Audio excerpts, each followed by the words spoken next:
Hello, good morning. नमस्कार, मी प्रतीक्षा. तुम्हा सगळ्यांचं स्वागत आहे आपल्या चॅनल अद्विक मॉममध्ये. अपेक्षा करते तुम्ही मस्त मजेत आणि छान असणार. व्हिडिओचे थंबनेल बघून तुम्हाला कळलंच असेल की मी आज कशावरती बोलणार आहे. तर तेच की आपली व्हॅल्यू वाढवण्यासाठी किंवा इम्पॉर्टन्स वाढवण्यासाठी आपण असं काय केलं पाहिजे, की अशा कोणत्या सवयी लावल्या पाहिजे की ज्याच्यामुळे आपली व्हॅल्यू, इम्पॉर्टन्स वाढेल, आपला सेल्फ कॉन्फिडन्स वाढेल. तर त्याच गोष्टी मी थोड्याफार तुमच्याशी आज शेअर करणार आहे. सर्वात आधी तर आपण अशी सवय लावायला पाहिजे की आपण गरजेपेक्षा कमी बोललं पाहिजे. कारण बरेचदा काय होतं की आपण ऑब्झर्व करतो, काही आपल्या आजूबाजूला अशी लोकं असतात जी गरजेपेक्षा जास्त बोलतात आणि ती बडबड इतकी निरर्थक असते की आपल्याला त्यामध्ये जराही रस नसतो आणि जराही इम्पॉर्टन्स आपण त्याच्या बोलण्याला देत नाही किंवा त्या व्यक्तीला आपण देत नाही. तुम्ही असं ऑब्झर्व केलं असेल की ते जास्त बोलणारे लोक आहे आणि त्यापेक्षा ते कमी बोलणारे लोक आहे, तर त्यांची पर्सनॅलिटी एकदम अट्रॅक्टिव्ह वाटते आणि ते हुशारसुद्धा असतात आणि नेहमी ऑब्झर्विंग मोडमध्ये असतात. ते फक्त ऑब्झर्व करतात लोकांना. तुम्ही एक आजूबाजूला कधी कुठे असे कमी बोलणारे जे लोक बघितले असेल, तर त्यांचं तुम्ही एक ऑब्झर्व केलं असेल की ते शांत आणि एकदम मॅच्युअर्ड वाटतात. तर आपण जर गरजेपुरतंच बोललं, आपल्या प्रत्येक शब्दाला जर वजन असलं, तर आपोआप आपल्या बोलण्याची किंमत वाढते. जास्त बोलण्याने आपण नकळत आपल्या भावना, आपले विचार, कधी-कधी आपली जी वीकनेससुद्धा लोकांसमोर मांडत राहतो. पण लोक याची मागे जाऊन मजाक उडवतात आणि आपल्याला चांगला सल्ला पण देत नाहीत. सर्वच लोक तसे नसतात, बट असतात बरीचशी लोक असे. तर जेव्हा आपण शांत राहतो ना, तेव्हा आपण ऑब्झर्वेशन जास्त करतो आणि एक आपला वेगळाच प्रभाव पडतो.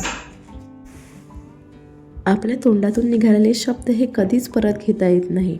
म्हणूनच बोलताना जरा शब्द जपून वापरा आणि जेव्हा बोलता तेव्हा असं काहीतरी बोला की लोक शांतपणे ऐकत राहतील.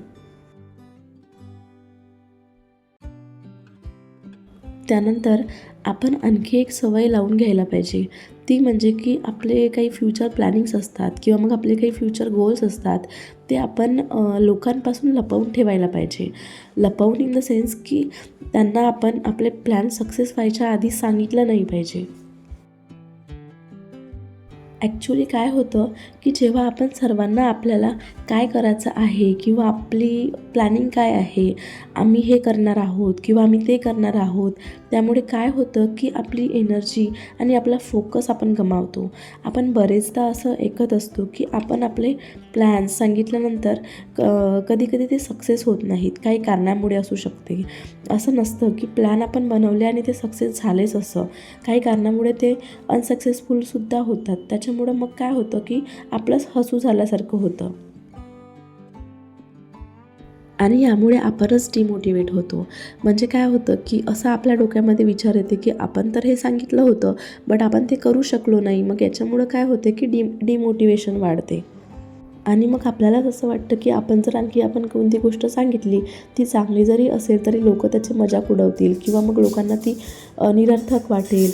तर ह्याच्यामुळं काय होते, निगेटिव्ह एनर्जी येते आणि त्यापेक्षा सायलेंट राहणंच बेटर आहे. म्हणून आपले जे मेन फ्युचर प्लॅन्स असतील ना, ते अजिबात कुणाला सांगू नका. तुमचं काम डायरेक्ट लोकांना दिसलं पाहिजे.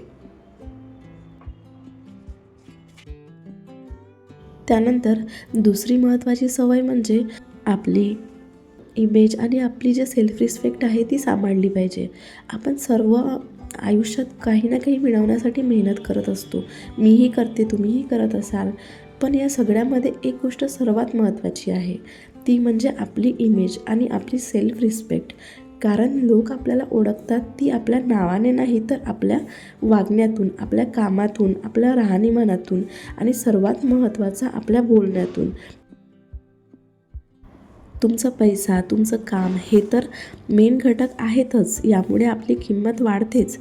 पण जर आपलं काम चांगलं असेल ना, आपलं बोलणं चांगलं असेल, आपल्यामध्ये एक संयम असेल, आपलं राहणीमान नीटनेटकं असेल, तर लोक तुमच्याकडे आपोआप आकर्षित होतात आणि आपली ही जी इमेज आहे, सेल्फ रिस्पेक्ट आहे, तीसुद्धा टिकून राहते आणि हीच खूप महत्त्वाची आहे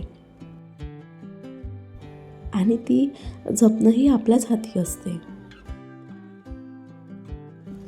त्यानंतर आपल्यामध्ये असणारा जो कॉन्फिडन्स आहे तो सुद्धा महत्त्वाचा आहे बरं.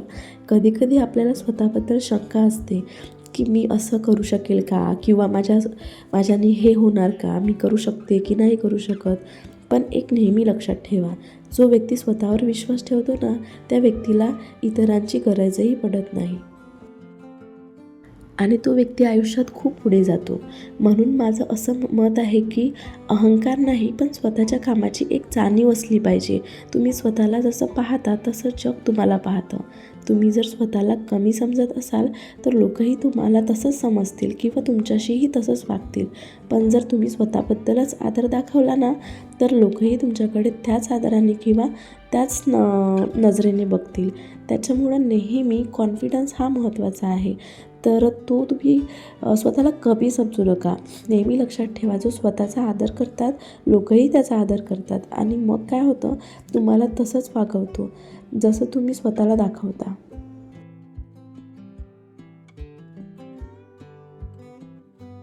त्यानंतर तुमच्यासोबत असं कधी झालं आहे का की एखादी व्यक्ती समोर आली आणि त्या व्यक्तीने काहीही न बोलतासुद्धा तुमचं मन अस्वस्थ झालं किंवा तुम्हाला आवडलं नाही. म्हणजे त्या व्यक्तीने तुम्हाला काहीही केलेले नाही, बट त्याचे शब्द, त्याची नजर, त्याचे विचार किंवा त्याची जी वागणूक आहे तुम्हाला आतून त्रास देते. असं कधी झालं आहे का? जनरली असं होतं सर्वांच्याच बाबतीत. एखादी तरी व्यक्ती आपल्या आयुष्यात असतेच. मग आपण मनात म्हणतो याच्याशी बोलून काहीही अर्थ नाही, कारण आपण कितीही समजून सांगितले तरी तो त्याचं आपलंच लावतो. पण तरीही त्या व्यक्तीला आपण टाळू शकत नाही, कारण कधी ते आपले जवळचे लोक म्हणजेच आपले नातेवाईक असतात, तर कधी आपला जे जॉबमधले काही कलिग्स असतात किंवा आपले मित्र मैत्रिणी, आजूबाजूचे लोक हे तर आपल्या सराउंडिंगमध्ये असतातच. तर त्यांना आपण टाळू शकत नाही.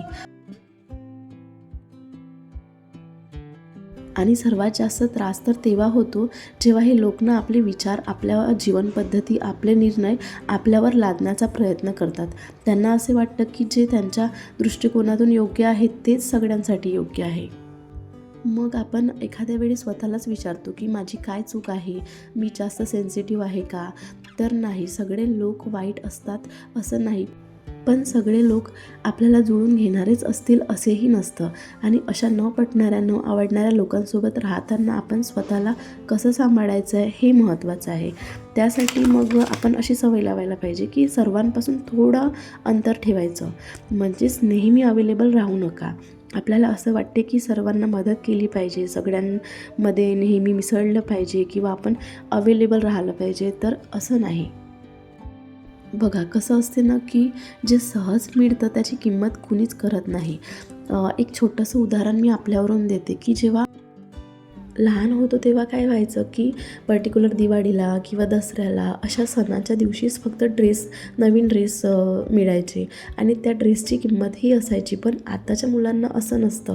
कधीही कितीही कपडे आपण त्यांना घेतो, प्रत्येक वस्तू त्यांना देतो आणि त्याच्यामुळं काय होतं की त्याची किंमत तेवढी नाही आहे त्यांना जेवढी आपल्याला होती. जेव्हा तुम्ही सगळ्यांच्या आसपास असता तेव्हा लोक तुम्हाला सामान्य समजतात, पण तुम्ही थोडंसं दूर राहा, स्वतःला स्वतःच्या कामामध्ये गुंतवा, तेव्हा आपोआप तुमचं महत्त्व त्यांना जाणवतं. म्हणूनच प्रत्येक नात्यात म्हणा किंवा मग आपल्या संबंधात म्हणा, थोडं अंतर ठेवणं हे खूप आवश्यक आहे. कारण कधीकधी स्वतःचं महत्त्व वाढवण्यासाठी थोडं दूर राहणंच महत्त्वाचं असतं. तुम्ही जितके जास्त लोकांमध्ये मिसळाल तितके जास्त प्रेडिक्टेबल व्हाल. जेव्हा तुम्ही स्वतःच्या कामात व्यस्त होता, शांतपणे काम करता, तेव्हा लोकांना तुमच्याबद्दल क्युरिसिटी वाटते आणि हळूहळू तुमची किंमत वाढायला लागते. त्यांना हे जाणून घ्यायचं असतं की आपल्या लाईफमध्ये काय चालू आहे. त्यांचं बोलणं, त्यांची वागणूक ही चेंज होते. तुम्ही एकदा या ज्या मी सांगितलेल्या टिप्स आहे त्या नक्की फॉलो करा. नक्कीच तुमच्या आयुष्यात बदल होईल आणि मी सुद्धा या टिप्स फॉलो केलेल्या आहे. तर या सर्व गोष्टी नक्कीच तुम्हाला उपयोगी पडतील असं मला वाटतंय. तर आता तर जसं माझं डेली रुटीन होतं तुम्ही बघितलंच आहे व्हिडिओमध्ये. तर आज मी थोडी एक्स्ट्राची कामे वगैरे केलेली होती. घरात लहान मुलगा असल्यामुळे सोफ्याचे कवर मी 15 दिवसातून एकदा वॉश करतेच. मशीनमध्येच वॉश करते आणि खूप छान आहे हे सोफा कवर. जवळपास 3-4 वर्ष झाले असतील, पण अजूनही त्याला काहीही झालेलं नाही. आणि बघू शकता तुम्ही शेवंतीला किती छान फुले आलेली आहेत. माझी घरातली सर्व कामे आटोपलेली होती आणि घर एकदम चकाचक क्लीन झालेलं होतं. आणि बघा किती छान मस्त ऊन पडलेली आहे आणि सोबत हे फुलं खूप छान असं वाटतं गॅलरीमध्ये आल्यानंतर. बघा सर्व घर नीट आणि क्लीन, आणि जेवढं हे क्लीन दिसत आहे ना, अद्विक आल्यानंतर हॉलमध्ये सगळी खेळणी काढून ठेवतो. बस बाकी तर सर्व जसंच्या तसंच राहतं. आणि महत्त्वाचं म्हणजे आपण जर प्रत्येक गोष्टीची जागा डिसाईड केली ना, तर पसारा जास्त होतच नाही आणि कोणती वस्तू शोधायलाही वेळ लागत नाही. कोणी जर आपल्याला कोणतीही वस्तू मागितली तर जागा डिसाईड असेल तर ती आपण पटकन काढून देऊ शकतो. आणि जर अस्तव्यस्त असेल तर आपल्याला ती शोधायलाच वेळ जातो. त्याच्यामुळं प्रत्येक गोष्टीची जागा ही डिसाईड असली पाहिजे. आणि जेव्हा आपण पसारा आवरतो ना, तेव्हा आपण पर्टिक्युलर त्याच जागेवर ती वस्तू ठेवतो. त्याच्यामुळं काय होतं की पटकन कामेही आवरली जातात. दररोज थोडा वेळ काढून पसारा आवरा. म्हणजे एखादा जर कॉर्नर खराब झाला असेल तर तो थोडा स्वच्छ करा. जास्त वेळ लागत नाही. हार्डली 15 ते 20 मिनटात, जास्तीत जास्त अर्ध्या तासात होऊन जातं आणि घरही स्वच्छ दिसतं. आपले रोजचं रुटीन जे असतं ते दिवसभर कसं संपून जातं कळतही नाही. आणि बघता बघता संध्याकाळी चहाची वेळ झाली. त्यानंतर मी मस्त चहा वगैरे बनवून घेतला आणि मस्त चहाचा आनंद घेतला. ॲक्च्युली दिवसभरातील सर्वात जास्त आवडीचा टाईम आहे तो म्हणजे हा संध्याकाळचा टाईम. ज्यावेळी सगळी कामे आटोपलेली असते, घर पण स्वच्छ असतं, फ्रेश असतं आणि एकदम छान वाटतं. अपेक्षा करते तुम्हाला व्हिडिओ आजचा आवडला असेल तर व्हिडिओला लाईक करा, शेअर करा आणि चॅनलवरती नवीन असाल तर चॅनलला सबस्क्राईब करा. So take care friends. भेटूया नेक्स्ट व्लॉगमध्ये. तोपर्यंत बाय.